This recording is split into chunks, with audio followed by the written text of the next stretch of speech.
let's talk about if you should sell your SaaS on Flippa. I have a lot of experience selling SaaSes and products on Flippa. I can't say that I've actually completed a SaaS sale on Flippa, but I've definitely listed a SaaS sale, and I'll kind of tell you my experience. So I think like 1 year into COVID, I listed a SaaS for I think like $310,000, something like that. And the reason why I listed it at that price is because the SaaS was generating about $10K a month. And the SaaS, the problem with the SaaS is that people didn't actually have the cash to pay for it. And this is one of the things that I realized about Flippa. And first off, let's just be clear. When I listed my listing on Flippa, I had every single service that you could pay for. I already paid for it. So they said, do you want the extra promotion? I paid for that. Do you want the, for your listing to show up in the email list? Do you want it to show up on people's email lists and things like that? I signed up for that. The advertising package, I paid for that as well. I paid for every possible thing that you could pay for in order to get this thing sold. I had a private team member list it for me, like things like that, like an agent. I had all that kind of stuff. It didn't sell. I'll tell you why. So here's the thing. The SaaS effectively had no costs. So it was just hosting. And it was, what else? Customer refunds, you could say that. It was a very good product, okay? The problem with the SaaS is I knew that there was kind of slowly coming to an end because the way that the industry was, the way that we were getting, the way that we were developing the product was quickly going to change. That really that's not the point. The point is that most people on Flippa are not actually customers. And I noticed this because I wasn't the only one who noticed this. I had products that were listed on Flippa that there was a bunch of people that wanted to see what it is. So for those who don't know, when you list something on Flippa, you see how it says confidential, sign an NDA to view? If the product has some sort of value to it, not only are you going to have to sign an NDA, but you're going to have to make a request to view the product, assuming that it's not open to everyone, okay? Which mine wasn't open to everyone. You had to make an application to see it. We got hundreds of applicants to see the product. And when you make an application, you request to essentially see it. You have to give reasoning as to why you want to see it. And something we would ask for was proof of funds. So the first thing we would ask for is proof of funds. More than half of people, I would say, more than half of people didn't even answer when we asked for proof of funds. So that's the first thing right there. If you don't have the money to buy the product, why on earth do you want to see it? Well, I'll tell you why in just a minute. But they were requesting to see the product. They didn't have proof of funds. More than half of them. They didn't even answer. Then you have the other half. When you request proof of funds, they give you the whole rigmarole. They give you some sort of explanation, some sort of talk. If you have proof of funds, just show the proof so you get to see what the listing is. Now, here's the thing. We didn't ask for proof of funds in the beginning. See, I was green to this. I didn't know how it worked on Flippa. The first thing that I would do is I would look through people's applicants and I would just randomly approve them. I would approve pretty much all of them. And mind you, we had hundreds of applicants. So I would approve. Every day would have 30, 40, 60 different applicants, and I would approve them. And what these people would do is they would get to access the website, they would see the website, and then they would just not message me anything, right? So assuming that they were actually interested in buying, but they didn't say anything. There was no interest after that. They got access to the financials before actually seeing the website. So they knew the profit margins, they knew the cost of the business, they knew all that. So my agent kind of recommended that I'd lower the price a little bit to sell it faster. So I did. Instead of a 3x multiple, it was like a 2.7 multiple that I had. And that was, what I decided to do. And that was on our revenue, right? And so what I did was I decreased it. Of course, the applicants kept coming in. However, what I tend to notice is that people actually didn't want to buy the SaaS They just wanted to get an idea of what I was in, what industry I was in, what product I was offering, so that they can attempt to replicate it themselves. And I noticed this to be something quite common in the Flippa world. See, most people on Flippa, when they come to Flippa, and I hate to say this, but most people who purchase things on Flippa don't actually have that much money. So they're not going to be able to buy a product or a SaaS for $300,000 or $200,000, or dare I even say like $150,000.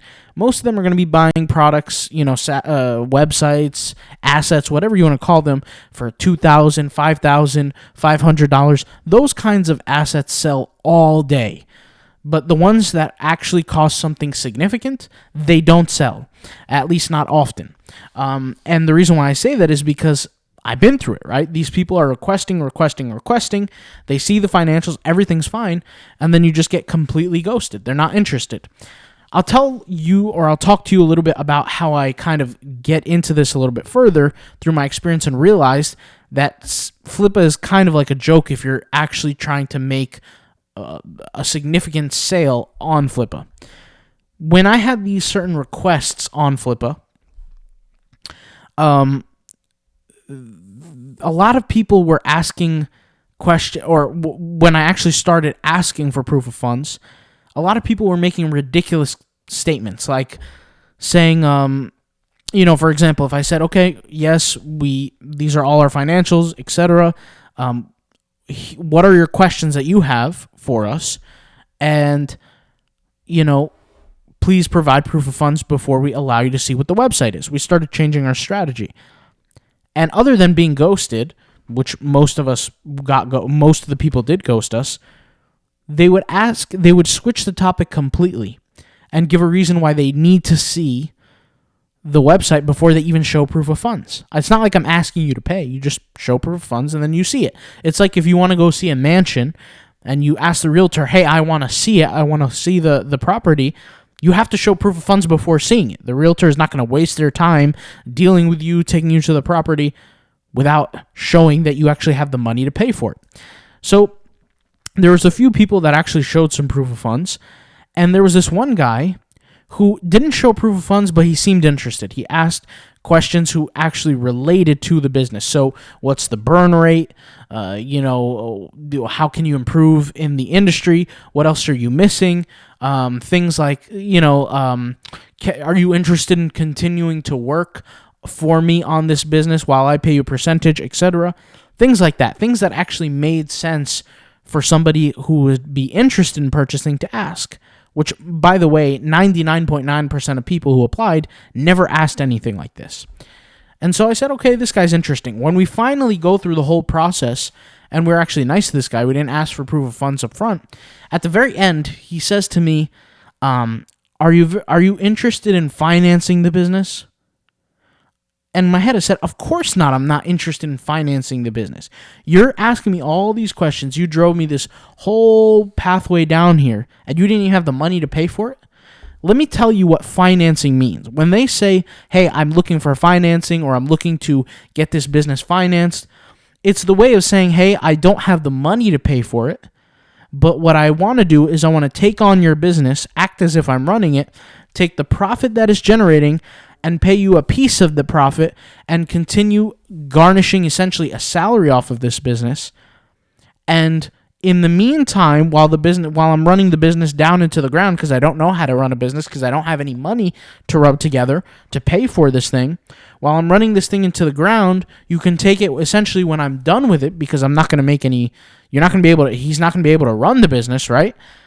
He'll give it back to you. That's essentially what it is. That's what financing essentially means. He doesn't have the money to pay for it, and he wants to get a deal where he's paying you month by month by month.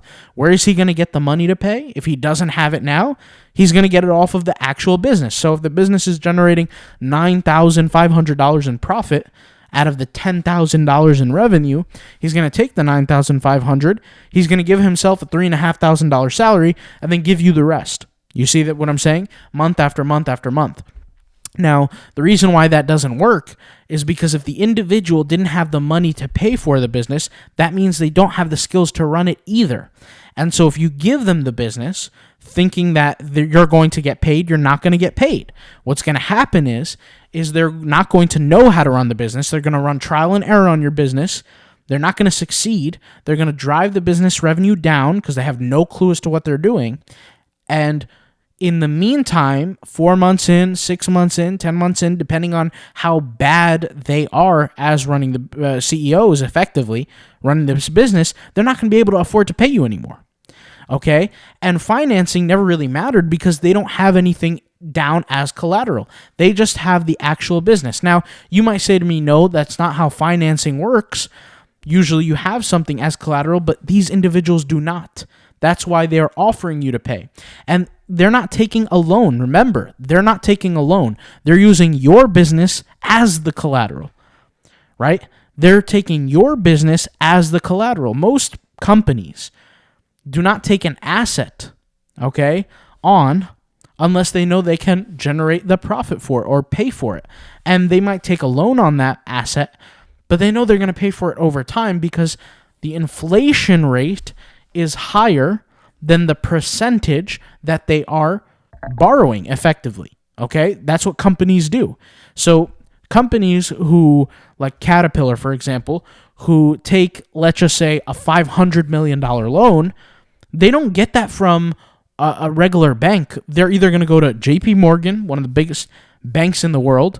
They might seek for a bank overseas that might give them a better interest rate, or they're going to go straight to the government. And whoever it is going to give them a lower interest rate than the current inflation rate, which allows them to effectively make money on a guarantee. In this case, there's no collateral. My business is the collateral. You're telling me you don't have the money to pay for it, and you want to use the profit that it generates to pay me? Absolutely not, because you're not going to know how to run the thing. So that's how I kind of learned that for me personally, Flippa is definitely not the way to sell a business, because most of the people who buy on Flippa don't have money that is significant by any means, right? You want to buy an asset on Flippa that generates $500, not $500, that costs $500 or $1,000 or $2,000. I mean, go ahead. You're wasting your money personally. That's what I believe, but those sell all the time on Flippa. But anything of significant value doesn't usually sell on Flippa, and that actually makes sense. So that's my Flippa experience. It was a terrible experience. It was literally just a waste of time for a matter of months on end, and it was just not the way to go. So there's other companies out there where they'll actually kind of give you a guarantee time by when they'll sell it. Because they have such a strong network, and they have investors that actually have money. These companies, I'm not going to say their names, but they deal with people that actually have money. If you're going to be listed as part of their clientele, they make sure that you have the cash to pay for these things. And they don't even send you out an offer for a product they know that you don't have the money for, or an asset, rather, that you don't have the money for. So there's other ways to get it done, but Flippa is not the place. If you have any kind of asset, for me personally, I'm not going to badmouth them, but you don't get a $500,000 sale every day on Flippa. That's a guarantee. And, it is what it is. So hopefully you guys can enjoy this video. Hopefully it helps. And yeah, I'll talk to you guys later. Thank you guys for watching, and I'll see you guys soon. All right, peace out. Bye.